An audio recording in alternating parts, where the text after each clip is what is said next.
নিজের জীবনটাকে খুশি রাখা খুব বেশি জরুরি। পরিস্থিতি যেমনই আসুক না কেন আমরা নিজেকে ভালো রাখব, অন্যের দিকে তাকাবো না, নিজের যা আছে তার মধ্যে সন্তুষ্ট থাকার চেষ্টা করব। তাহলে জীবনে প্রকৃত সুখ অর্জন করা সম্ভব। হ্যালো এভরিওয়ান, আসসালামু আলাইকুম। আপনারা সবাই কেমন আছেন? আশা করছি আপনারা সবাই ভালো আছেন। আলহামদুলিল্লাহ, আমরা সবাই ভালো আছি। শিরিন ডেইলি ব্লগে সবাইকে স্বাগতম। প্রতিদিনের মতো আজও একটি সুন্দর সকাল দিয়ে ভিডিওটি শুরু করছি। আমার ভিডিওটি যদি ভালো লেগে থাকে তাহলে অবশ্যই একটি লাইক দিয়ে দিবেন। আর যারা অলরেডি লাইক দিয়েছেন তাদেরকে জানাই অসংখ্য ধন্যবাদ। আপনারা ভিডিও রিলেটেড একটি সুন্দর কমেন্টস করে দিবেন। আপনাদের একটি সুন্দর কমেন্টসই আমাকে আরও সুন্দর সুন্দর ভিডিও বানাতে উৎসাহ করবে। তো আমি আরেকটি নতুন ভিডিও নিয়ে আপনাদের কাছে হাজির হয়ে গেলাম। তো সকালবেলা উঠে গেছি, উঠে সকালে নাস্তা বানিয়ে নিয়েছি। তো সবাই মিলে নাস্তা করে নিয়ে টেবিলটা সুন্দর করে গুছিয়ে রেখে ঘরে চলে আসছি। এখন যেহেতু প্রচুর শীত পড়েছে আর কয়দিন যাবৎ দেখতেছি রোদ ওঠে না। তো আজ সকালে বেশ মিষ্টি রোদ উঠেছে। তো আমার এই গাছটাকে আমি এখন রোদে দিয়ে দিলাম। আর আমার ঘরের এই জানলা দিয়ে বেশ রোদ আসে। তো আমি নিজেও কিছুক্ষণ দাঁড়িয়েছিলাম। তো এখন ঘরের কাজ তো সব পড়েছিল, কিছুক্ষণ দাঁড়িয়ে থেকে অফ ক্যামেরায় আমি ঘরের বেডগুলো গুছিয়ে নিয়েছি আর ঘরের বেশ কিছু কাজ আমি করে নিয়েছি। তো আমরা মেয়েরা ঘরটাকে খুব পরিপাটি করে গুছিয়ে রাখতে পছন্দ করি। তো এখন আমি ঘরটাকে সুন্দর করে ঝাড়ু দিয়ে নিব। তো আমার ঝাড়ু দেওয়া হয়ে গেছে। এখন আমি ঘরের সব ফার্নিচারগুলো মুছে দিব। তো প্রায় ফার্নিচারগুলো মুছে দিয়েছি। এখন দেখতেছি এই সুরেকের উপর আমার মানি প্ল্যান্ট গাছটা, এখানে কিছু পাতা কেমন হলুদ হয়ে গেছে। আসলে বেশ কিছুদিন ধরে রোদ উঠতেছে না আর এই গাছটাকে রোদ দেওয়া হচ্ছে না, এজন্য হয়তো এরকম হয়েছে। যাই হোক, পাতাগুলো আমি ফেলে দিলাম। এখন সুরেকটা সুন্দর করে মুছে নেব।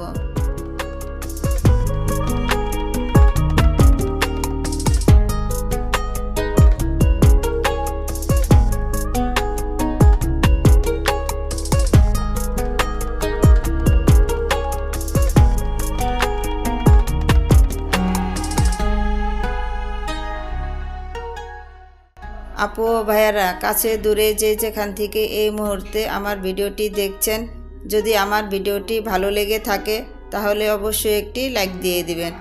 আর যারা আমার চ্যানেলটি নতুন ভিজিট করছেন, যদি আমার ভিডিওগুলো ভালো লেগে থাকে তাহলে অবশ্যই আমার চ্যানেলটিকে সাবস্ক্রাইব করে আমার পাশে থাকবেন।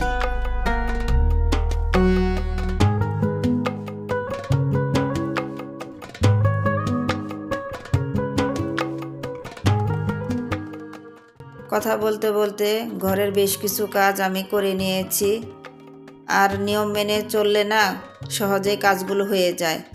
আর আমরা মেয়েরা আসলেই ঘর গোছাতে খুব পছন্দ করি।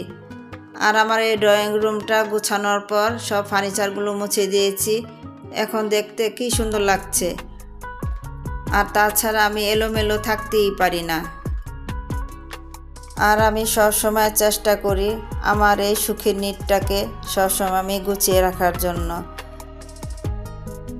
তো আমি ঘরটাকে সুন্দর করে গুছিয়ে নিয়েছি, সব ফার্নিচার মুছে দিয়েছি। এখন আমি ঘরটাকে মুভ করে নেব। তো আমি না সব সময় এই নিয়মের মধ্যে কাজ করতে চেষ্টা করি, সব কিছু গুছিয়ে নিয়ে পরে ঘরটাকে মুভ করে দেওয়ার জন্য।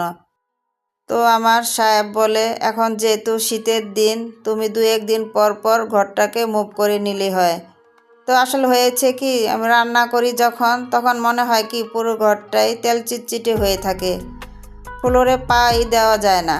এর জন্য হালকা কুসুম গরম পানি করে নিয়েছি আর একটু লাইজল দিয়ে নিয়েছি। তো এইভাবে ঘরটাকে শুকনো করে মুছে দিচ্ছি। আর এইভাবে মুছে নিলে তখন নিজের কাছে ভালো লাগে। আসল কথা হলো কি, আমি এলোমেলো অগুছানো অপরিষ্কার আসলে আমি থাকতে পারি না, এটাই আসলে আমার কথা।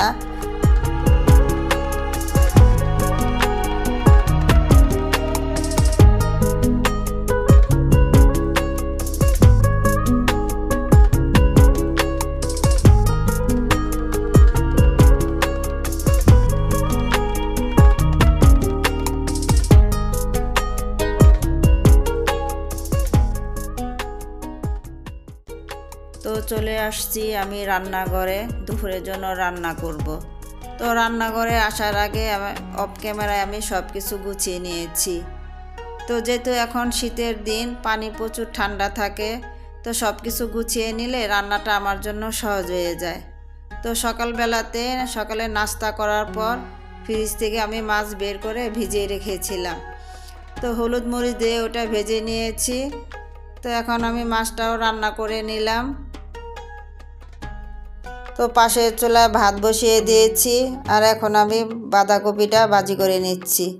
তো এই ভাজিটা আপনাদের ভাইয়ার খুব পছন্দের একটা ভাজি। যদি এটার সাথে আমি আলু আর গাজর দিয়ে থাকি তাহলে সে খুব খুশি হয়, মানে ভাজিটা খুব পছন্দ করে। এখন যেহেতু শীতের দিন, বাজারে বিভিন্ন ধরনের সবজি পাওয়া যায়। আসলে যত কিছুই রান্না করি না কেন, সবজি আমাকে রান্না করতেই হবে। আসলে সবজি পছন্দ করি তো।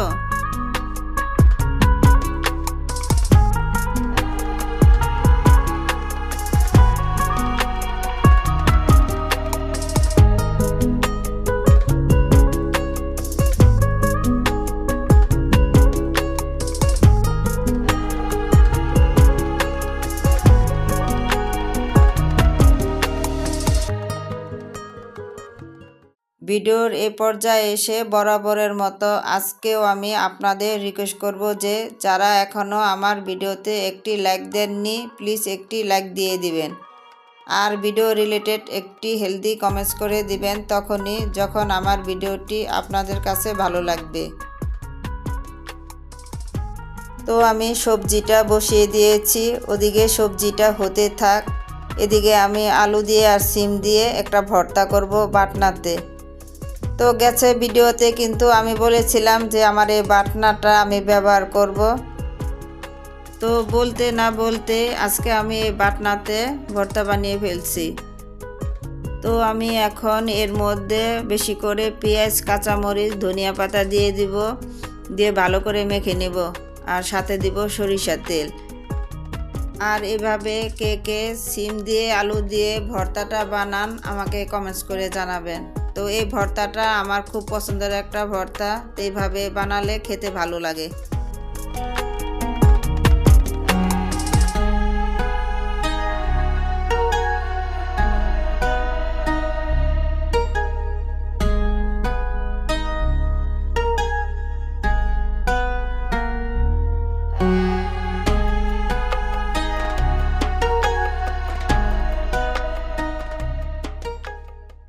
আমি কিন্তু সবজিটা বসিয়ে রেখে ভর্তাটাকে বানিয়ে নিলাম।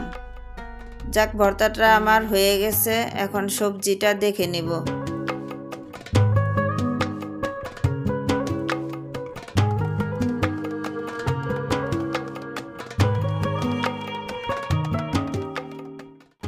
তো এদিকে আমার সবজিটা রান্না হয়ে গেছে, এখন আমি বাটনাটাকে ধুয়ে নেব।